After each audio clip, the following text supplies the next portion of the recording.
Hello and welcome back to another video. In today's video, I will be grading slash reviewing all the 2024 Commanders picks. It's been 2 seasons now, so I think it's a kind of a fair spot to finally grade them. I don't like grading players after the rookie year because they're still rookies, they're still young. And again, these players are still young, so it's obviously still room to grow. So if I give them a lower grade, doesn't mean I don't think they can improve, but it's just what I think through 2 seasons what their grade is.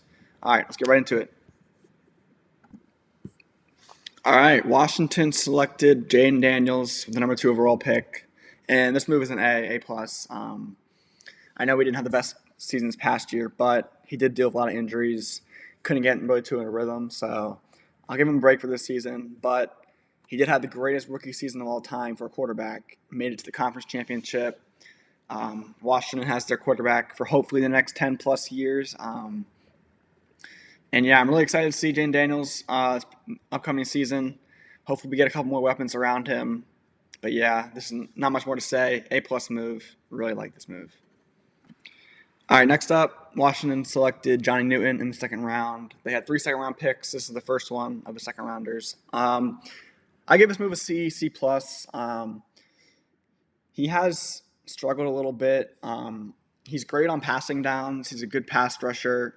But since he is a little smaller, he does struggle a little bit in the run game, which I'm hoping will get better as he grows into the NFL, as he gets another NFL offseason with weightlifting and stuff.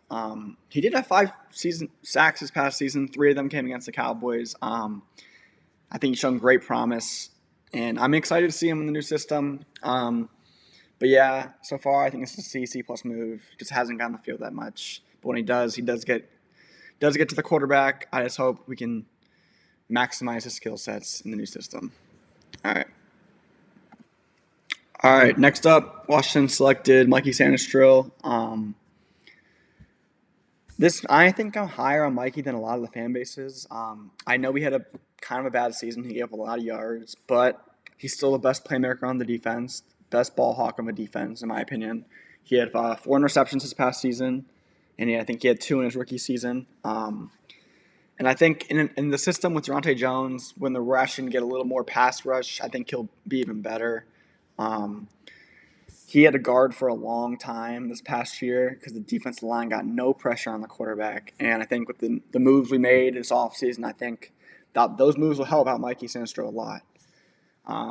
I still don't know whether he'll play in the inside or on the outside, but I think he'll be better this upcoming season, no matter where he plays. And I give his move a B.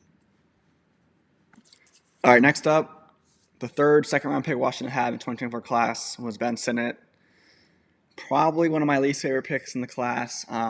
So I'm giving it a D plus. I think Adam Peters compared him to Kyle Juszczyk, which is a fullback. And I think they're still playing him at tight end. I don't really know what they're trying to do with him. Maybe we'll see in the new with the new offensive coordinator that we'll see something. Well, either they put him at fullback or put him at tight end. I hope they put him at fullback. I know drafting a fullback in the second round is kind of crazy, but I think Washington just has to accept that he's not a tight end, he's a fullback, and just play him in the spot where I think they'll think he'll thrive the most, which I think will be fullback. I still can see him becoming a decent tight end, but with the signing of Chika Kongwo, John Bates still under contract, he might not see the field that much. So I'm hoping they kind of move him to like a fullback role. I don't know how, but we'll see. So yeah, probably my least favorite pick of the class, D plus.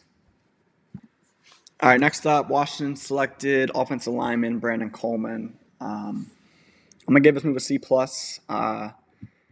He started as a rookie at left tackle, which is crazy hard in the NFL, and he wasn't that bad. But obviously, when they traded for Tunsil and drafted Josh Connerly, he kind of fell out and he kind of got pushed to guard, but then he ended up losing the guard battle to Chris Paul. So I'm still think this is a decent pick. I think he's going to be great depth at tackle or guard. I even saw they might want to try to move him to center, which that would be interesting. If he could be a good center, that'd be amazing. He is pretty big for a center. He's 6'6", 320, so that'd be a big center. But yeah, so C plus. After his rookie year is probably like a B plus, but now it's probably a C plus. Didn't play that much. Lost the battle to Chris Paul, and yeah, so C plus for Brandon Coleman. All right, next up we have Luke McCaffrey. This pick was a little surprising at the time. I don't think many people had McCaffrey in the top 100, and we drafted him with the 100th pick. He's shown flashes. He was hurt a lot this year. He had that big injury. But I thought he was looking pretty decent before the injury. I don't know what his role will be in this upcoming season. I still think he makes a roster, so I'm going to give it a C minus. I thought after his rookie season that he'd take a step up, and he kind of did, but he did get injured, so I'm going to say C minus for this pick. All right, next up, in the 5th round, Washington selected Jordan McGee, one of my favorite picks. I wish he played more this past season because whenever he was on the field, I swear he made plays. But he wasn't able to get it over Wagner and Luvu. And this upcoming season, unless they draft Sony Styles, I think he'll be his full-time starter. I hope he is. So one of the reasons why I don't really want to draft Styles because I'm really high on McGee. I know Styles is obviously better than McGee, but I am still high on McGee. I want to see him given a shot to be a full-time starter, and I think if he does, he'll be great for Washington. And yeah, so I'm going to give him this move a B because in the 5th round, getting a future starter, that's a home run. Maybe even a B+. All right, next up, Washington picked in the 5th round, Dominique Hampton. This move was an F. I don't think he even took a snap for Washington in the regular season. He might have it. I can't remember. But he was with the Bears this past season. I don't even know if he's on the Bears anymore. He might be out of the league already. So, yeah, it's an F. I was actually a little high on Hampton. I thought he was going to be a solid safety.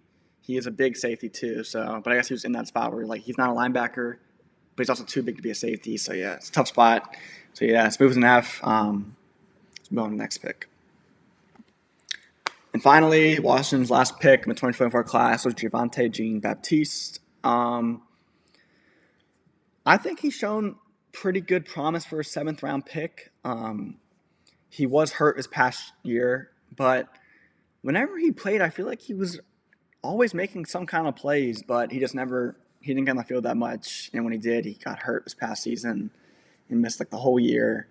I'm going to give this move a C, 7th round. It's hard to find starters, hard to find good players in the 7th round.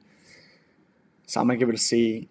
And, yeah, that's the end of the video. Again, just because I gave a player a lower grade doesn't mean I don't think they can improve. I'm still high on Sinnott. I'm still high on Newton. And even though I gave them a little lower grades, I still think they'll be better this upcoming season. And, yep, that's the end of the video. So, thank you guys for watching. Please like and subscribe and comment below what you think of this draft. I thought it was a pretty solid draft. I'd give it a B overall. For Adam Peters' first draft, I think it was pretty good. And also with 2025 class, I don't want to grade them just yet, but I really like the 2025 class with limited picks when they got Connerly in the 1st round. I like that pick a lot. I liked Amos. And, of course, they got Bill in the 7th, which I think is a steal of a draft. And, yeah, so that draft class is looking good with the limited picks they had. And, yeah. All right, thank you for watching. Have a good one.